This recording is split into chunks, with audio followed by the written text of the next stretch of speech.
صلى الله على سيدنا ونبينا أبي القاسم المصطفى محمد. اللهم صل على محمد وعلى محمد وعلى آله الطيبين الطاهرين لا سيما بقية الله في الأرضين عجل الله تعالى فرجه الشريف وجعلنا من أعوانه وأنصاره. In the name of Allah, the compassionate, the merciful. As you know, we are still speaking about the origin of Shi'ism, and in the first session we spoke about the true idea in this regard, and we told that Shi'ism was founded by the Prophet sallallahu alaihi wasallam himself. And we mentioned two types of reasons for that. Some general reason and some particular one. And at the end we all came to this conclusion that a group of followers of Imam Ali were quite well known during the life of the Prophet, and the Prophet himself applied the term Shia to them.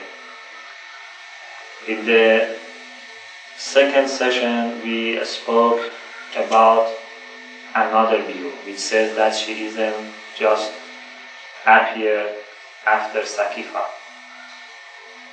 when the Prophet died and Imam Ali and the household of the Prophet were busy with the ceremony and the preparation of everything for the burial of the Prophet. A group of Muslims gathered in Saqifa, and finally the first Caliph Abu Bakr was selected by those people who were there, and some say that Shi'ism was a reaction against this election. So Shi'ism was not there before Saqifa. We studied this view and we saw that it doesn't match with the historical facts. And in the last session, which was the third one, we spoke about the story of Abdullah ibn Saba, who is claimed to be the founder of Shi'ism. And we spoke about the source of this story, about the content of this story, and I think it was quite clear that this story is not a reasonable one, cannot be accepted. Tonight we will speak inshallah about some other theories, some other hypotheses about the origin of Shi'ism. One is that Shi'ism was founded by Iranians, the inhabitants of Iran, first. And this view has two versions. One version is that Shi'ism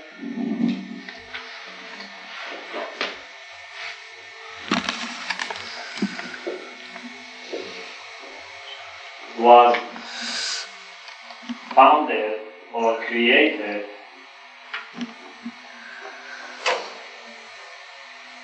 by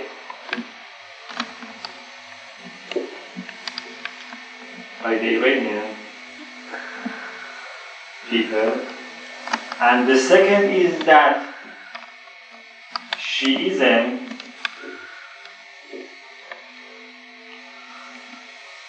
was changed by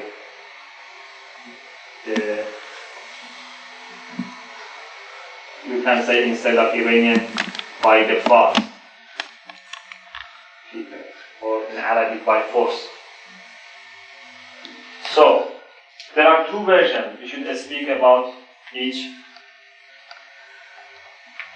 independently. One is that there was nothing called Shia, nothing called Shi'ism. It was just a creation of Iranian people. The second is that there was something as Shi'ism, but with different meaning. The Shi'ism which today we have, the Shi'ism which is today known to all people of the world, is not the original one. It's just what is changed and altered by the Iranians. So they gave different meaning and different beliefs to the Shi'ism. We start with the first one. One of the Orientalists, who is called Reinhard Dozy,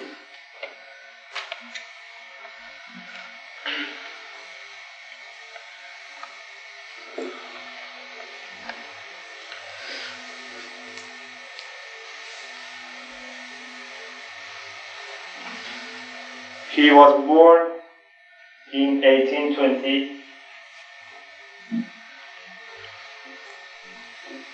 and died in 1883.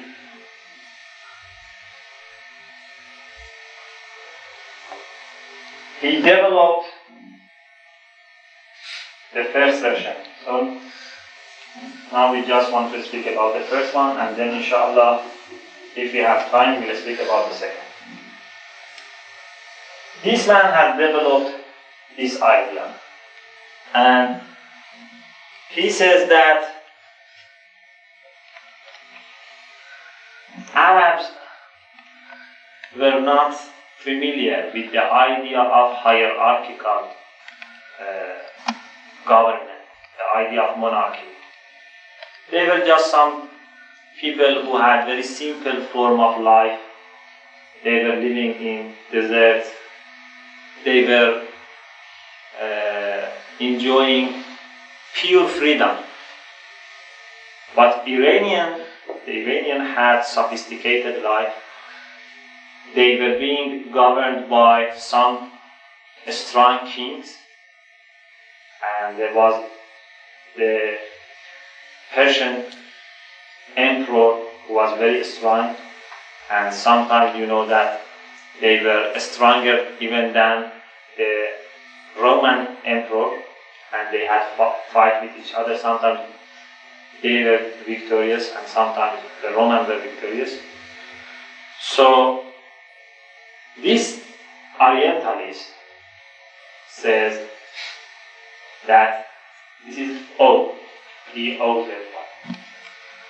He says that the idea of Shi'ism is mainly having a kind of monarchy. He compares imamat to the idea of monarchy, because he says that Shia believe that the first imam is to rule the society.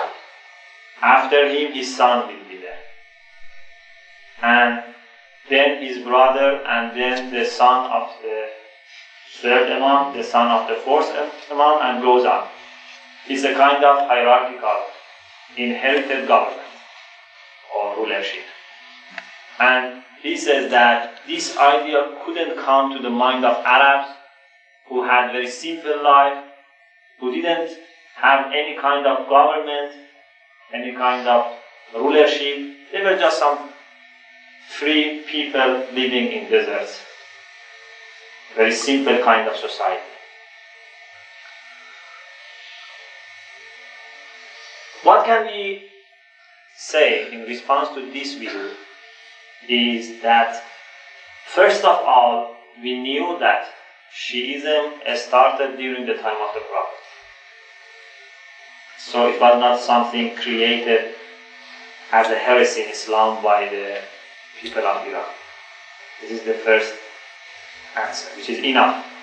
But we are still able to say some more reasons in refutation of this idea. For example, if you refer to the historical books and search who were the first Shia mentioned in the history, you will see that the first Shia, the great figures of Shia, were people such as Abu Zar, such as Miqdad, such as Ammar, such as Abdullah, the son of Abbas, such as Malik Ashtar. Lots of people who all were Arabs, except one who was Salman. So, regardless of overlooking Salman, all were Arabs. You cannot find Iranian there. Or for example, if you consider the time of Imam Ali, the caliphate of Imam Ali, you see that Imam Ali had to fight in 3 battles. There was war of Jamal, war of Siffin, war of Nahrawan. All the commanders of Imam Ali were the head of important Arab tribes. For example, figures such as Ammar, such as Hashim al-Mirqad, such as Malik Ashtar, such as Sa'id, the son of Sohan and his brother Zayd, such as Qais, the son of Sa'd, such as Abdullah, the son of Abbas, such as Muhammad, the son of Abu Bakr, and Hujr, the son of Adi, and Adi, the son of Khatam Ta'i. All these people who were commanders of Imam Ali in his wars, they were Arabs, and they were the head of Arab tribes. You cannot find some Iranian there who were, for example, acting as agents of Imam Ali or commanders of Imam Ali. And thirdly, you find that there were some Shia who were not Persian, who were not Iranian. There were some Indian people who were Shia in the history of Islam. Some Turks were Shia. And lots of nations accepted Shiism as a nation or as just some individuals. And fourthly, we see that some Orientalists who still might have some problem in their ideas about understanding the origin of Shiism, but who were more clever than those and who had better research than his, they said that Shiism was not founded by the Iranians. For example, there was an Orientalist who was called Wellhausen. He says that the whole population of Iraq during the time of Muawiyah, especially the people of Kufa, Iraq in general, especially Kufa, were Shia. And you know that all these people were Arabs.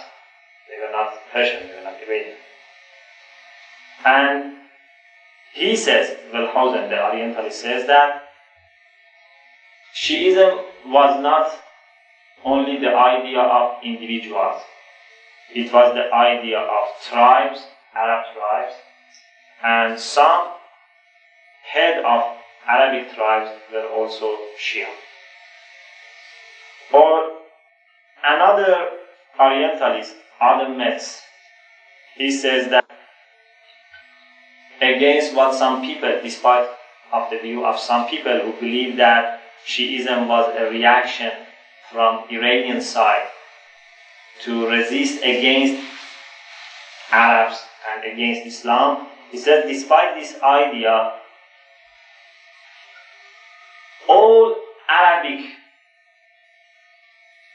Peninsula were Shia, except large cities such as Mecca. The inhabitants of Mecca were not Shia, or Tahama, or Sana'a. Except these large cities, other parts of Arab Peninsula were covered by Shia. Medina?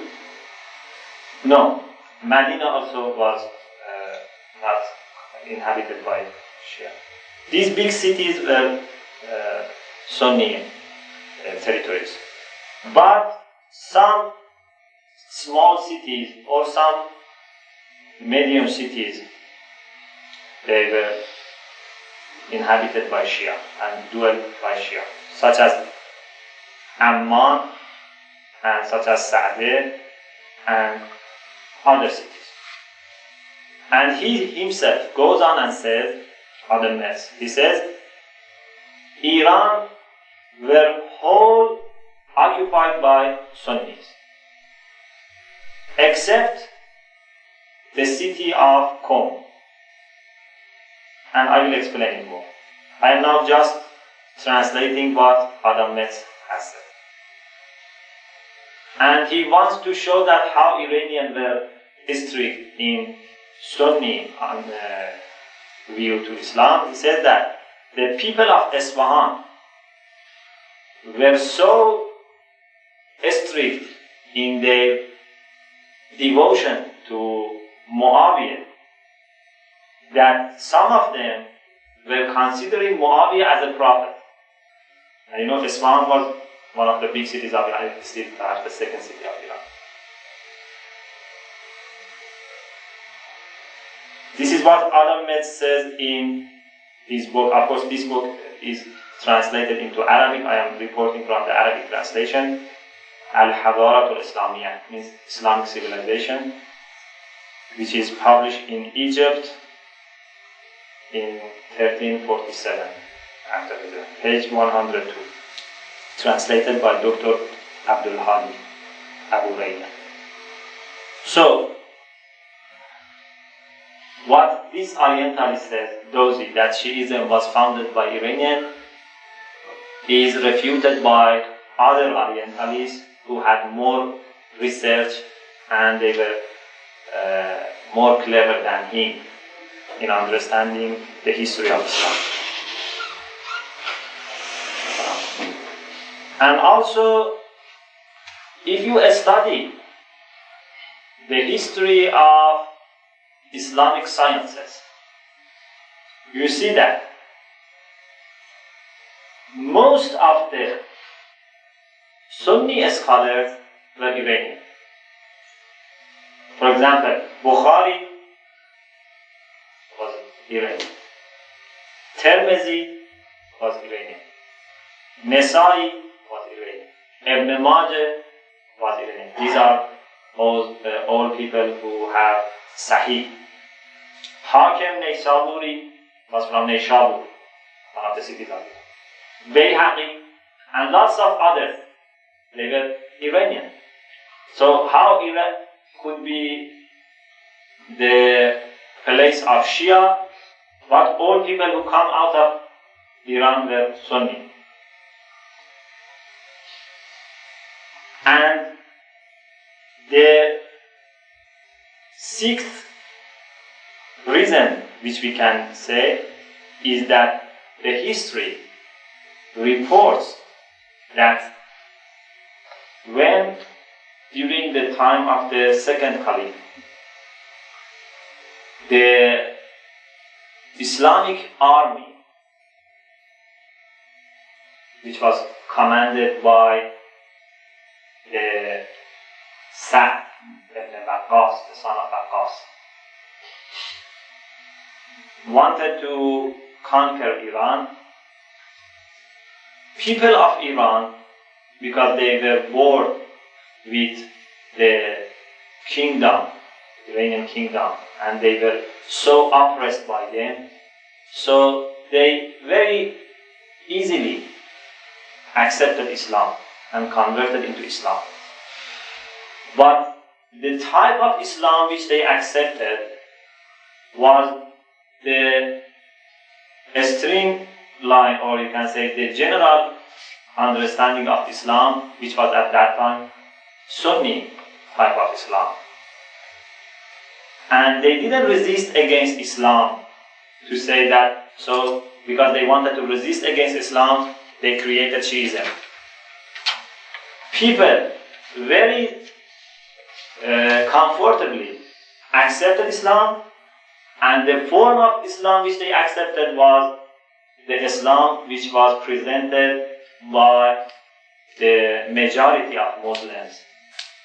Because those who were controlling that army, who were commanding that army, and most of the soldiers were Sunnis. So the Iranian accepted Sunni Islam, they were Sunnis, and you see in the history that the Iran as a whole, with a few exceptions which I will mention, Iran as a whole was a Sunni country, Sunni state, until the time of some kings like Sultan Muhammad Khudabande, or later on Shah Ismail Safavi, who announced Shiism as the official religion in Islam, in Iran. But before that, it means in the 1st century, 2nd century, 3rd century, 4th century, most of the parts of Iran were Sunnis. So you cannot say that Iranians created Shiism. Yes, there are only perhaps 3 cities in Iran which were from the very beginning Shia. Those are Qom, in which the grave of Sayyid Ma'sum is there, and Kashan, which is close to Qom, and Ray, the city which is close to Tehran. And for example, 4 or 5 decades ago, Tehran was just a village of Ray. Now it has become the capital. These 3 cities were from the very beginning inhabited by Shia. But it's very interesting that if you study the history of these cities, you see that there is no record of the city of Qom except in the late 1st century. About 83 after Hijrah, the city of Qom was built. It was during the time of Hajjaj. Hajjaj had a commander in Sistan, and he finally resisted against the caliphate of Hajjaj and announced a kind of self-government, a kind of autonomous government, self-controlling government. So the city of Qom was built in 83 after Hijrah. And it is interesting that first people who were there were some people, some Ash'aris, who were Shia, who immigrated from Arabic part of the Islamic country, Islamic world, to that city. So they transferred Shiism from Arabic part of the Islamic world to Qom and Kashan and Ray later. So how can we say that Shiism was created by Iranians, while we see that all people were Sunnis? There are just a few cities in which you can find some Shia in the late 1st century. And then after that, some other cities accepted Shiism, or you can find some Shia there. So this idea is not compatible with historical facts. And finally, the best perhaps reason against this idea is that Arabs were not ignorant about the idea of hierarchical government or rulership, or in his words, for example, monarchy. Because Arabs who were living in Arab cities and, for example, in Mecca or Medina or other parts of Arab Peninsula, they were living in a kind of society in which the role of the head of tribes was very, very strong. And you can compare head of any tribe to a king, because he was the only person who was supposed to say what to do and what not to do. And you see that if the head of some tribe wanted to accept Islam, all people accepted Islam. If they fought against the Prophet, all people fought against the Prophet. Very, very powerful control on all people. So this kind of rulership is quite close to the idea of kingdom which was in Iran. So you cannot say that Arabs were not familiar with the idea of kingdom or hierarchical government. And just to say to that man how ignorant he is about the idea of imamate, you should say that the idea of imamate is quite different from the idea of kingdom or inherited government. It has its own philosophy. It has its own reasons. And inshallah, when we study the second version, I will speak about the Quranic idea about imamate and successorship, inshallah. So I think to this extent, with these 8 reasons which we have presented against this version of the third view, we are completely aware and it's completely clear that Iranians were not founders of Shi'ism. Now let's speak about the second version, which says that Shi'ism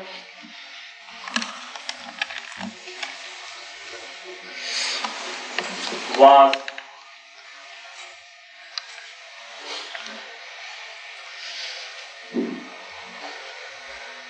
given a new meaning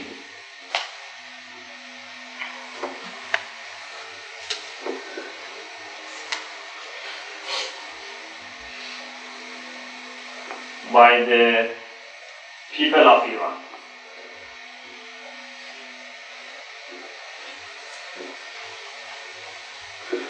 They inserted something into the meaning of Shia. People such as Ahmad Amin, the Egyptian writer, in his book Fajr Islam, The Dawn of Islam, in page 176 has developed this idea, and the Orientalists will hold it. They say that Shi'ism during the time of the Prophet and during the time of the first 4 caliphs, even the time of Imam Ali, just meant to be in the, or you can say to be interested in the role of Imam Ali in Islam, to have love to Imam Ali. You can say Shia just meant the lover of Imam Ali, or the people who were interested in Imam Ali, who liked Imam Ali. Just this. But whether Imam Ali was the successor of the Prophet or not, whether his sons should be imams after him or not, it was not in the meaning of Shi'ism. But they say, they claim that the Iranian, when they wanted to resist against Arabs and wanted to preserve their mentalities which they had before Islam, they added their own idea of kingdom, hierarchical government, inherited rulership into the meaning of Shi'ism. So, from that time, Shi'ism didn't just mean to love Imam Ali, but it meant to believe that Ali is the successor of the Prophet and his sons' offspring should be the successors of the Prophet, one after one. And in this way, they want to say that Shi'ism was a creation made by Iranian. It was a heresy in Islam, so it cannot be accepted. You can use some of the previous reasons to refute this idea again. For example, you can say that the idea of hierarchical rulership or inherited rulership was not something strange to Arabs. In some parts of Arab world at that time, you had some kings. For example, in Hira, you had some Arab kings. In Himyar, in Qassan, you had some Arab kings. You shouldn't just consider Mecca and Medina, in which there were no kings. And I said that even in Mecca and Medina and desert, there were no kings, but there were some head of tribe who had the power of kings. And it is interesting that some high positions, even in Mecca, were inherited. For example, one of the big positions, one of the greatest positions was Saqayatul Hajj, to water Hajj, the pilgrims, to give them water, to provide them with water. Or to take care of Kaaba and to take care of the curtains of Kaaba, which is called in Arabic Sedana.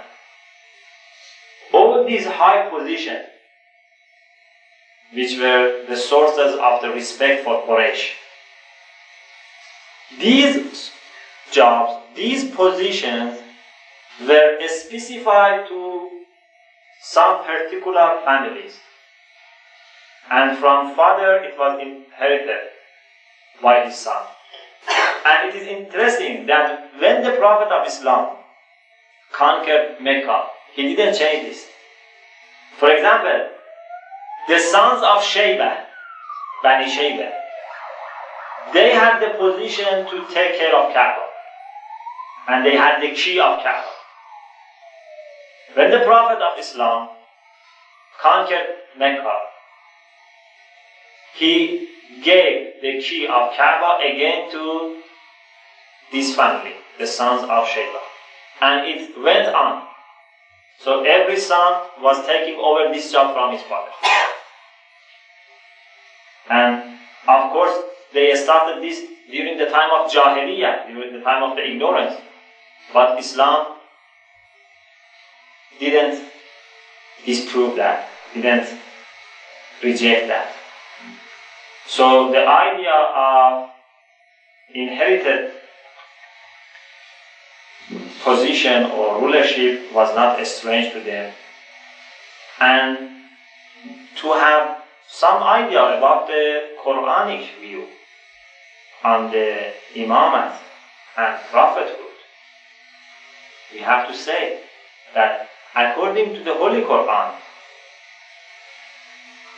this inherited prophethood was quite clear. For example, Allah subhanahu wa ta'ala in the chapter Al-Hadid, the verse 26, says, أعوذ بالله من الشيطان الرجيم وَلَقَدْ أَرْسَلْنَا نُوحًا وَإِبْرَاهِيمَ وَجَعَلْنَا فِي ذُرِّيَّتِهِمَا النُّبُوَّةَ وَالْكِتَابَ. Allah said, we have sent Nuh and Ibrahim, means we have revealed to them. And we put prophethood and the book in their offsprings. Means prophethood was going through this channel of offsprings. This is about the prophethood. It doesn't mean that if the son of a prophet was kafir, Allah subhanahu wa ta'ala was again giving him, for example, prophethood. Or if he was a bad man, Allah was giving him this role. No, it doesn't mean that. It means that those people who were qualified for this big role, this human role, were only from this family. It is the idea of prophethood and also the idea of imamat. So it's quite different from what you can find in some, for example, countries, or for example, you could find in Iran before the revolution, that a king was there, and after him, his oldest son would take over the kingdom, even if he was not, for example, competent, he was not good. You cannot say that the idea of prophethood or the idea of imamat is like that. No. Those who were qualified, who were just, who were good, were only from this family. This is the idea. Or Allah subhanahu wa ta'ala in the second chapter, Surah Al-Baqarah, number 124, speaks about the story of Ibrahim. May peace be upon him. وَإِذْ ابْتَلَى إِبْرَاهِيمَ رَبُّهُ بِكَلِمَاتٍ فَأَتَمَّهُنَّ قَالَ إِنِّي جَاعِلُكَ لِلنَّاسِ إِمَامًا. When Ibrahim was able to pass all the tests made by Allah subhanahu wa ta'ala, Allah finally said to him that I want to make you imam for the people. And it was quite after his prophethood. He was prophet, he was Khalilullah, the friend of Allah. But at the end, when he fulfilled all his duties, he passed all the tests successfully, at the end Allah said to him that now I want to make you an imam for people, a leader for people. And this is why we believe that all the prophets were not imams. Some of them were imams. Those who are very great, those who were at the first rank, they were imam. Ibrahim was imam. Musa was imam. Jesus Christ was imam. Our prophet was imam. Because they had both prophethood and the leadership. But some of them just had the duty of preaching, just delivering the message of the previous prophets. Anyway, when Allah subhanahu wa ta'ala said to Ibrahim that I will make you an imam for people, Ibrahim asked Allah subhanahu wa ta'ala, وَمِنْ ذُرِّيَّتِي, would you place imamah in my offspring, among my children? And Allah said, وَلَا يَنَالُ عَهْدَ الظَّالِمِ, means this imamat will not reach those who are unjust. So, those children of you who are just can be imam. And this is why we believe that a person who commits sins, performs sins, or who is kafir or was kafir in some period of his life cannot be leader, cannot be imam, cannot be the successor of the Prophet. Anyway, you see that Ibrahim, may peace be upon him, asked imamat for his children, for his offspring. And Allah subhanahu wa ta'ala approved that, but excluded the unjust of the spirit of Ibrahim. So it means that imamat will go through the offspring of Ibrahim. So after Ibrahim was Ismail and Ishaq, and then from Ishaq to his son Yaqub, and from Yaqub to Yusuf, and from Yusuf to his brother, and from his brother to his sons. And it went on. This was about the prophets of Bani Israel. And from Ismail's side, it went on and finally reached our prophet. So, this idea of inherited prophethood and imamat is a Quranic idea. It's not something produced by the Iranians because they had the mentality of kingdom. You know, it's quite strange. Or Allah subhanahu wa ta'ala in the 4th chapter, Surah Al-Nisa, number 54, says, أَمْ يَحْسُدُونَ النَّاسَ عَلَى مَا آتَاهُمُ اللَّهُ مِنْ فَضْلِهِ فَقَدْ آتَيْنَا آلَ إِبْرَاهِيمَ الْكِتَابَ وَالْحِكْمَةَ وَآتَيْنَاهُمْ مُلْكًا عَظِيمًا. Allah subhanahu wa ta'ala says, do these people feel jealous that Allah has given some merit to some people? We have given the family of Ibrahim the book, the wisdom, and we have given them the great mulk, the great, you can say, for example, kingdom or rulership.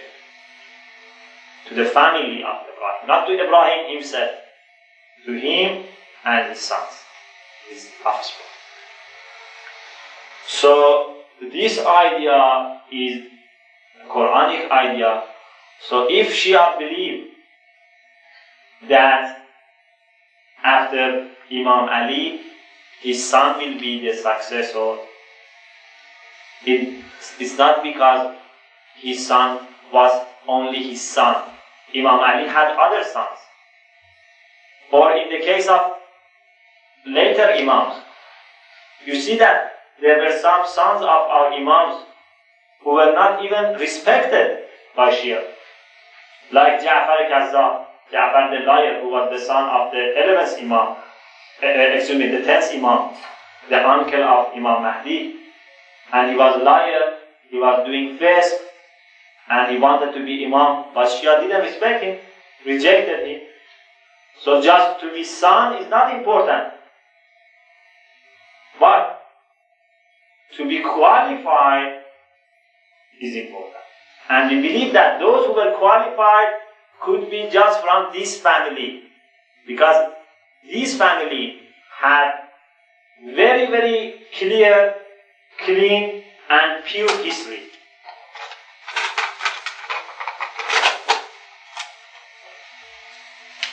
We address Imam Hussein and say, أشهد أنك كنت في الأسلاب الشامخة والأرحام المطهرة لم تنجسك الجاهلية بأنجاسها. We said, we bear witness that your fathers, all of them, to Adam, and your mother, were all believers in Allah. You cannot find any kafir among them. And the ignorance didn't mix with your being, with your blood. So, this is the idea of imamat.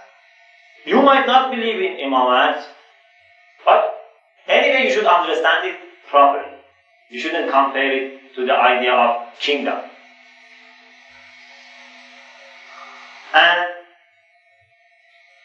the next point which I want to mention is again what I have told you in advance, that if we want to say that the Iranian people gave another meaning to Shia, so if we believe this, it just could be when Shiism was accepted by the Iranian, and it was just in the, for example, 8th century, 10th century, because most of the Iranians were Sunnis.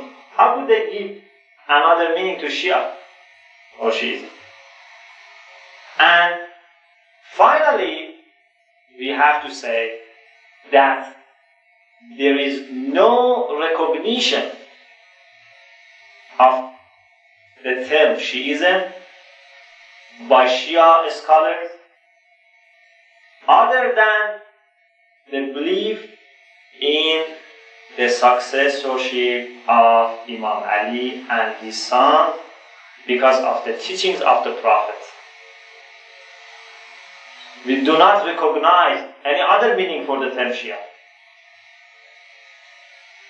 You cannot find any evidence which indicates that this term had another meaning and later on it got new meaning. For example, Sheikh Mufid, one of the greatest scholars of Shia, who lived just close to the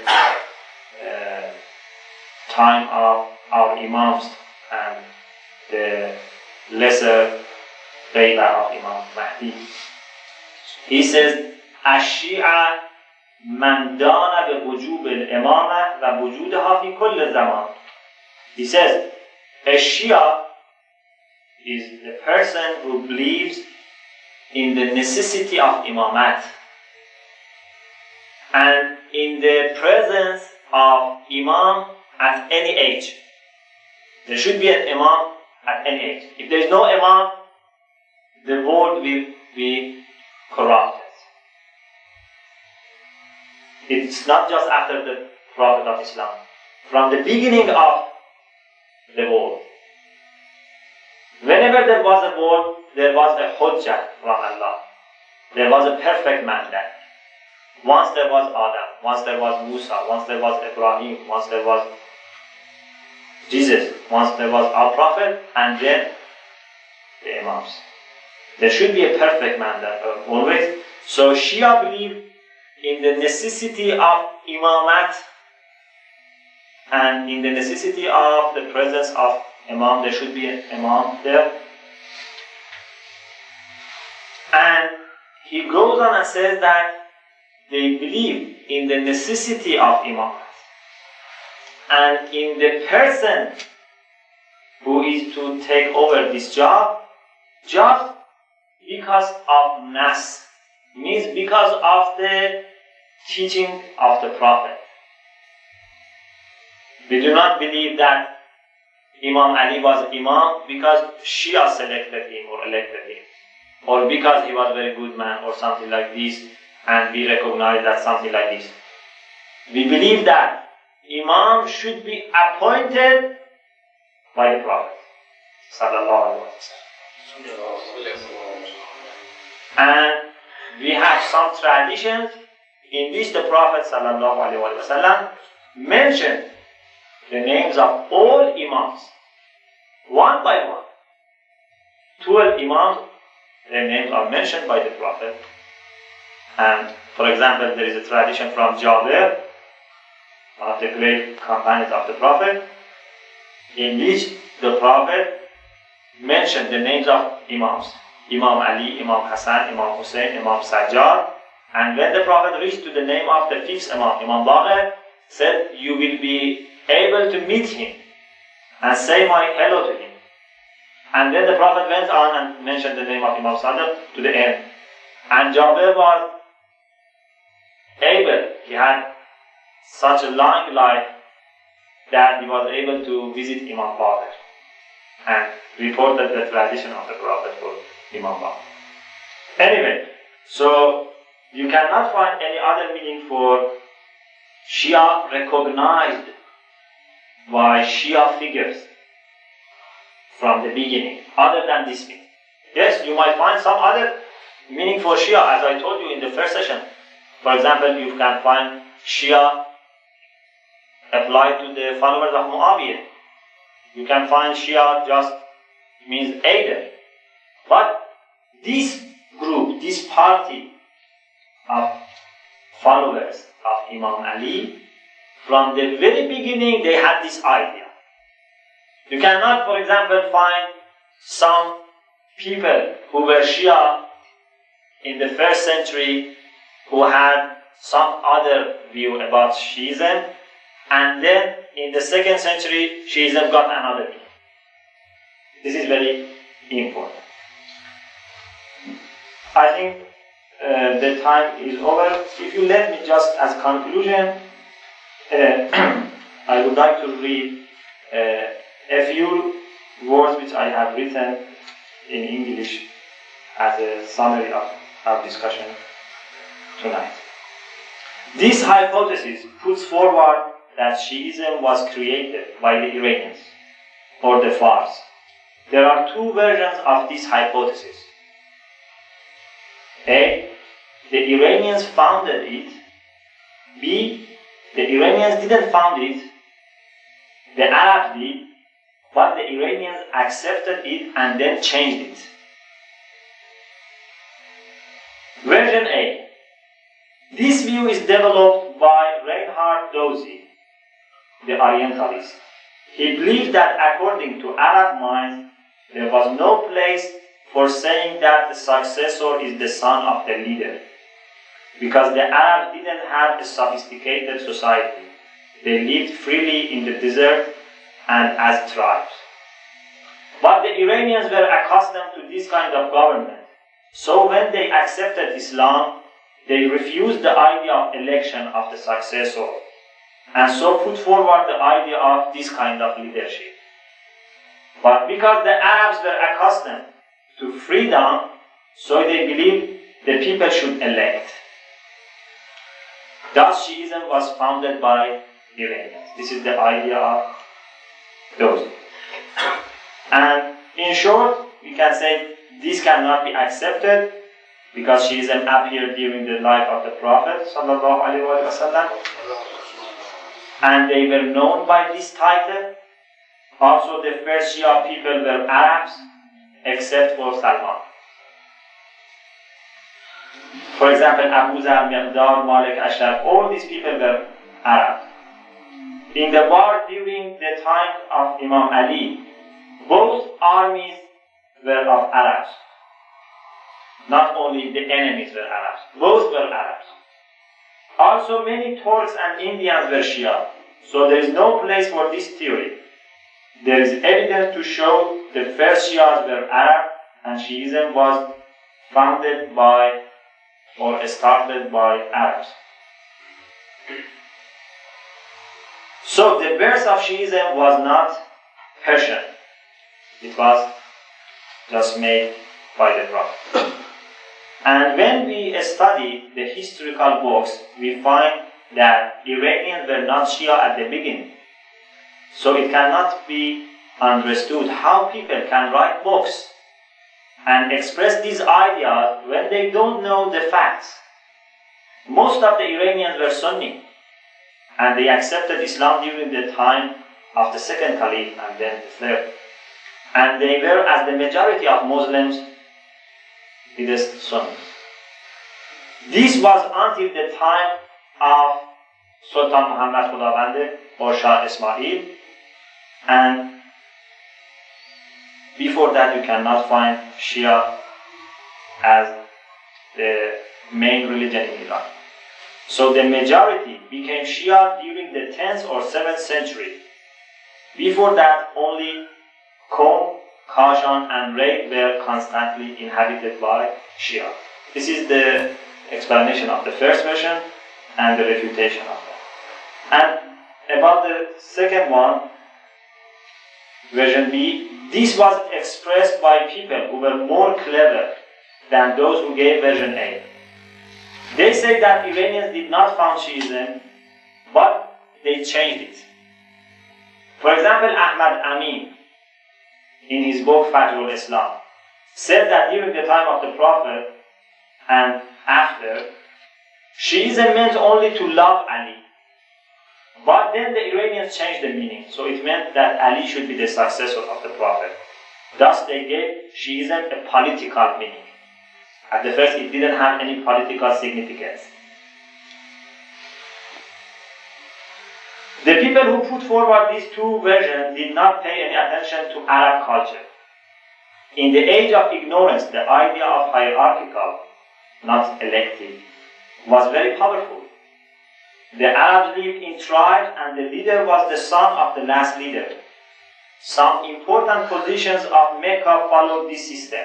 For example, the preparing of water for Hajj or taking care of Kaaba. When the Prophet of Islam conquered Mecca, he didn't change the system. And even the people, he didn't change the people. For example, the keys of the Kaaba were in the hands of Bani Shaybah. And the Prophet led this country. When we refer to the Holy Quran, we see that even the prophethood was hierarchical. For example, Yaqub was the prophet, and then Yusuf. And then the brother of Yusuf was prophet. And then his offspring were prophets. The same was with Ibrahim. Ibrahim alayhi salam asked Allah to put imamat in his offspring. When Ibrahim passed all of his tests, then Allah selected him as Imam. We see from this that the position of Imam is higher than that of an ordinary prophet. As Hazrat Ibrahim was already a prophet, but just at the end, he was appointed as Imam by Allah subhanahu wa ta'ala. An important point to note is that it is not always the best way to select a successor. We do not want to say that the best way is hierarchical government. No. Just in the case of prophethood and imamat, we believe in this because only from this family you can find the qualified people. Thus, this idea of passing successorship to the son was not strange to Arab Muslims because they found it in Quran and they found it in their own way of life. Also, when the Iranians became Shia, there were many Shia scholars and books before that. Shia was well established before Iranian accepted Shiism. Shiism had its own ideas, its own books, its own scholars. Well established, and then finally Iranian accepted that. So Iranian couldn't create it. This was a short summary of our discussion of tonight. وآخر دعوانا أن الحمد لله رب العالمين.